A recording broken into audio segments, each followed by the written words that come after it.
Hello everyone, my name is Nantaba, Niss, Ketrah, and I'm going to present the sanctuary. Why do we need the sanctuary? We need the sanctuary because in the beginning God created us spotless. We had no sin. But in Genesis chapter 3 verse 1 to 6 records our first parents falling into sin. That was Adam and Eve. But in Isaiah chapter 59 verse 2 records that your sin separated you from God. So, our sin separated us from God. But we have hope from the book of Exodus, chapter 25, verse 8, that says that, let them make me a sanctuary so that I may dwell among them. Our sin separated us from God. But since God is very merciful, He told Moses that, let them make a sanctuary so that I may dwell among them. So, the plan of salvation was laid in a format of the sanctuary. So when you enter our sanctuary, we find the courtyard. It's like the fence, and it represented the earth. But when you enter in the courtyard, the first element we find is the altar of sacrifice. The altar of sacrifice was made out of wood and bronze.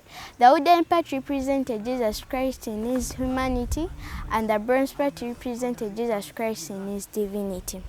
The altar of sacrifice had 4 horns. And those 4 horns, the sacrifice or the lamb was sacrificed at the northern side of the altar. That represented that Jesus Christ was crucified at the northern side of Jerusalem at Golgotha. The blood was sprinkled on those horns. That represented that there is power in the blood. So the next element we find is the basin of bronze. It was made out of pure bronze. It had water in it, representing the Holy Spirit. The priest or the high priest could wash hands and feet before entering the holy place. That represented baptism. And that represented baptism. Those 2 elements are not found in the heavenly sanctuary, because in the heaven there is no the giving sacrifice or giving or baptism. But when we enter the holy place, we find the table of shewbread. It had 12 breads on it, and they were laid in 6. The 6 represented Jesus, and the 6 ones represented God.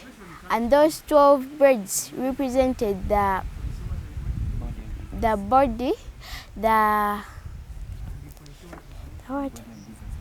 body of Jesus Christ.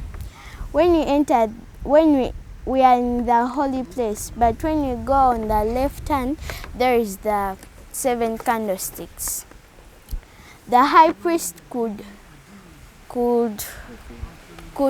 refill those candlesticks before not getting off, because if they get off, the high priest could die. When you enter the most holy place, no, we are still in the holy place. There is the altar of incense.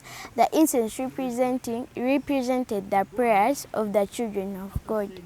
When you enter the most holy place, we find the covenant box. The covenant box had the mercy seat on it. And on the mercy seat, there were 10 commandments. And there were seraphims who were covering the top of the covenant box and the bottom of the covenant box. In that covenant box, there was the bit of manna, the rod of Aaron. But we are judged. Nowadays, we are judged by the mercies. We are judged by the 10 commandments, but we receive the mercy from the mercy seat. Thank you.